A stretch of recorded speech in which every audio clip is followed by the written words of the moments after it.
welcome and good evening. This is the very first broadcast of Daily Liberation Through Our Eyes, which is a new mini show under the Family Table podcast. So I'm very excited about it. And so tonight we're beginning something that I believe is urgent, and it's a sacred space. Every day the news cycle spins, okay? Story after story drops into our minds, and it's often very raw, very unprocessed, and framed in ways that erase us as Black people. So the impact is subtle but deep. Anxiety building in the chest, despair in the bones. Sometimes numbness comes over that feels like survival, but honestly exhaustion. So this space, Daily Liberation Through Our Eyes, is where we interrupt that cycle. Here, we're not going to just hear the headlines.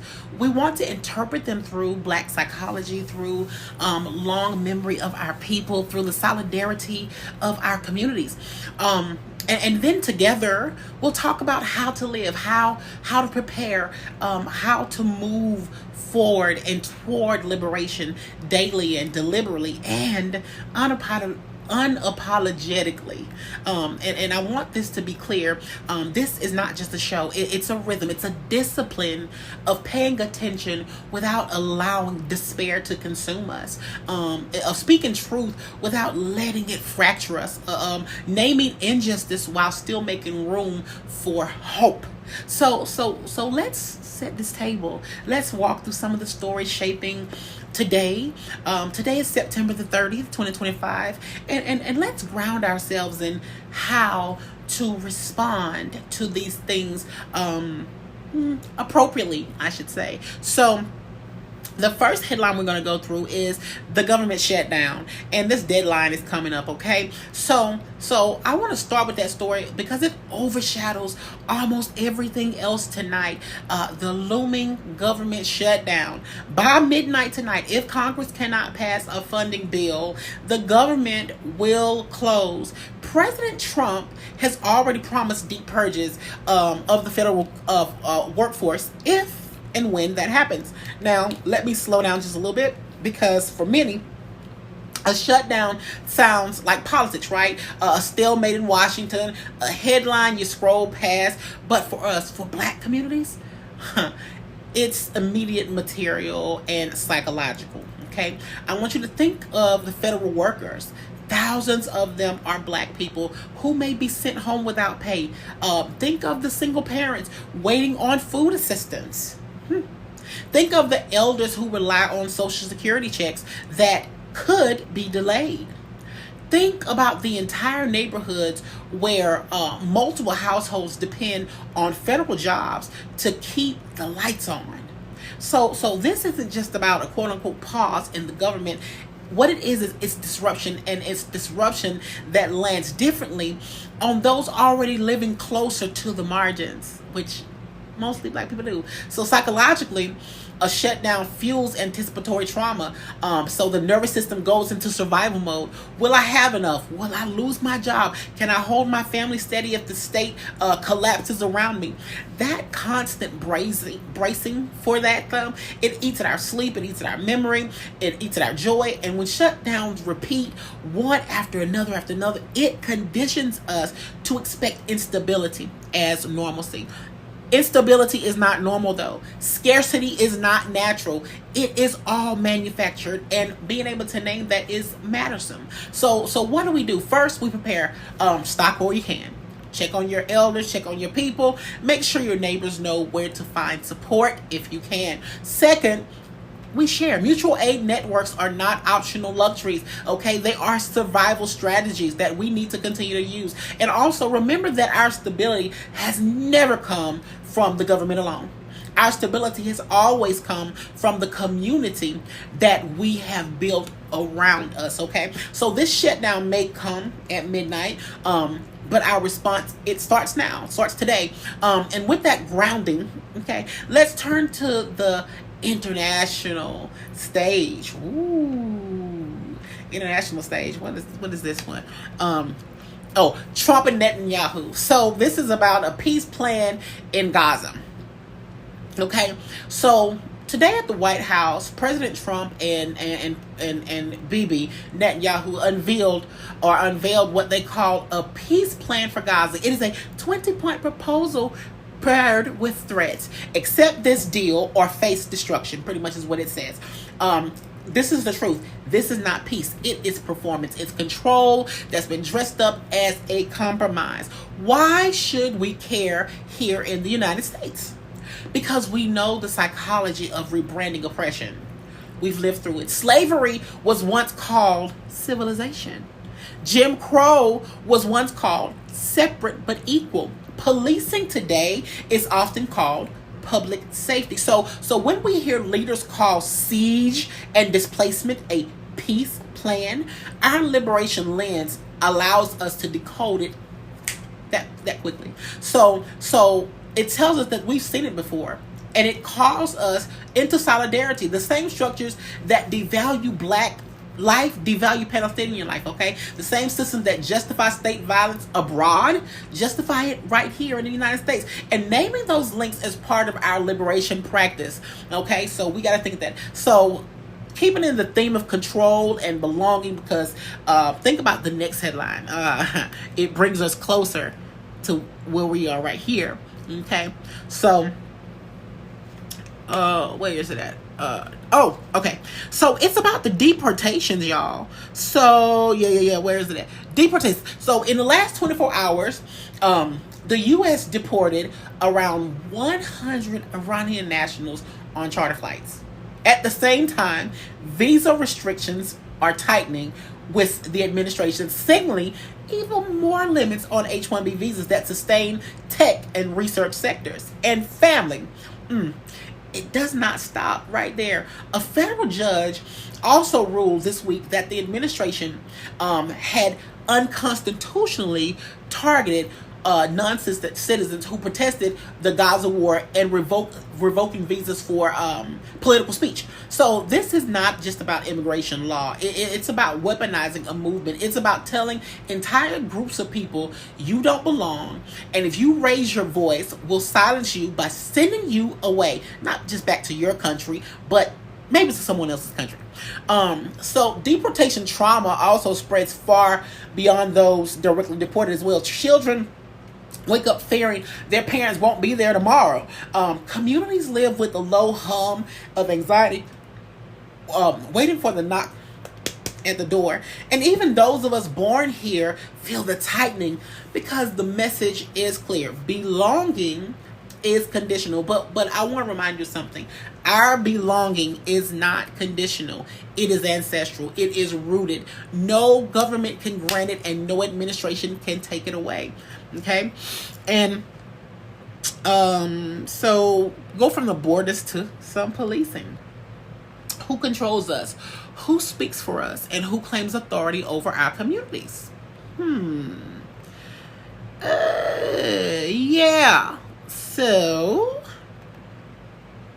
that is federal takeover of Washington, D.C. So in Washington, D.C., the Trump administration is pushing to assert federal control over local police, okay? Leaders in the Congressional Black Caucus are warning them that this is not just oversight, it's actually takeover. So for a majority black city, this is dangerous. It really says, even when you vote, when you organize, when you demand accountability, the federal government can override your will. So psychologically, this plants seeds of disempowerment. It tempts people into despair. Why bother if my city can be taken over anyway? But I want to say something, family. Despair is exactly what this system wants, exactly what this regime wants. Our response is this: to treat DC's fight as our fight, because what happens there will not stay there, y'all. If federal authority can silence one city, one black city, it can silence others. Solidarity means seeing the pattern before it spreads to other cities. And yet not all today's news is about domination, of course. Some headlines remind us that liberation work is alive and it is global. So that leads us to Africa. All right, and Africa is leading on global on ocean protection via High Seas Treaty. Okay, so African nations are at the forefront of a global victory right now. So it's called the High Seas Treaty. It's a new pact to protect waters beyond national boundaries. 60 countries have signed on, and Africa is leading this charge. Now, this matters for climate, for food security, for the global commons, but it also matters for our spirit. It reminds us that leadership does not always flow from the West. That sovereignty can be exercised in ways that serve justice and not just exploitation. And psychologically, stories like this, they're nourishing. They counter the narrative of deficiency with proof of vision. They show us that liberation is not only resistance, it is creation. And from the seas, we're going to come into the systems that shape our everyday survival. And that is about money. All right, and the headline is phase out of paper checks for federal payments. That's interesting, isn't it? So starting today, the federal government is phasing out paper checks for many benefits and payments. On paper, this looks like modernization, okay? But in practice, it threatens to exclude those who are unbanked, underbanked, or cut off from digital spaces. So this kind of policy is subtle, but it can be very devastating. It creates what is considered structural invisibility. Whole communities can be shut out quietly without headline drama simply because the system assumes, like the Democrats assumes they don't exist. Our task is twofold in its push for structural fixes like stronger community banking and protections for the unbanked, and also act locally. Help elders set up bank accounts. Help people set up bank accounts. Teach neighbors how to navigate digital payments. Build safety nets that catch the people policy leaves behind. Okay? So I want y'all to think about those things. And those are our headlines for today.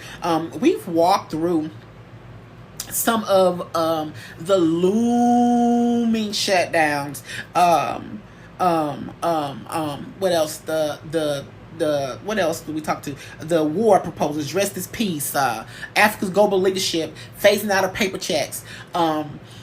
I think each story carries weight, but together, I think they all remind us why this space matters. Because without our lens, these headlines become noise. With our lens, they become clarity. And with clarity, we can act. Here's what I want to leave you with. The news does not get the final say. We do. And when we see through our eyes, we see paths forward, okay? So take this with you tonight. Breathe, reflect, share, organize where you can. Hold each other close and come back tomorrow, because liberation is not once, it's not occasional, it's not seasonal. Liberation is a daily practice that we all have to take part in. All right. Thank you so much for coming to my news show tonight. And I look forward to speaking with you again tomorrow about some more news headlines. We'll see what happens with the shutdown tonight. All right. Bye.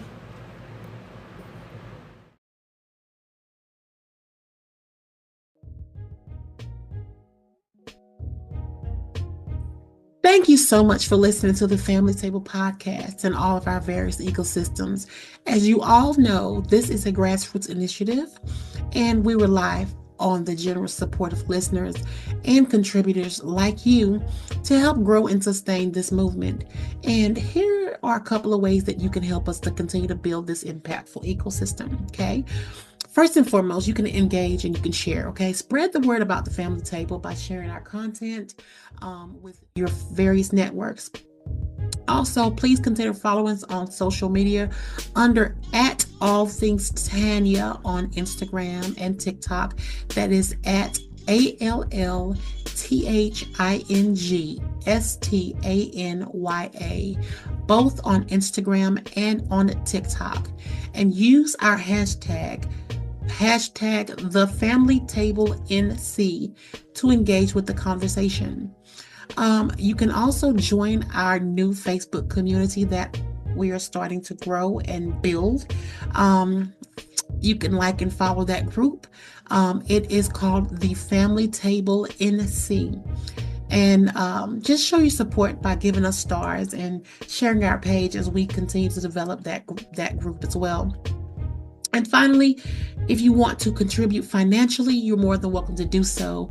And you can support our work by making a monetary donation to help cover production costs, enhance quality content, and expand our reach as well. You can do that through our Cash App, which is $Swift 18. That's $SWYFT 18. And you can tag that for the Family Table NC. Additionally, we do have options for Zelle and Venmo as well. If you'd like that information, you can contact us at the group. Your contributions and your engagement, they not only help sustain this podcast, but also help to amplify our shared vision for unity, healing, and growth within our communities, of course. So every share, every donation, and every review matters. And we deeply appreciate your commitment to this journey that you're taking alongside us. Thank you so much for being a part of our family, and understand that together we can overcome to see the results at the family table. Let's build together, okay? So, for information on questions or collaborations, you can contact us via email at thgbusinessconsulting@gmail.com. That is thgbusinessconsulting@gmail.com. Once again, that is T as in Thomas, H as in hard, G as in girl, businessconsulting@gmail.com. Thanks, and hope to hear from you soon. Bless you all. Bye-bye.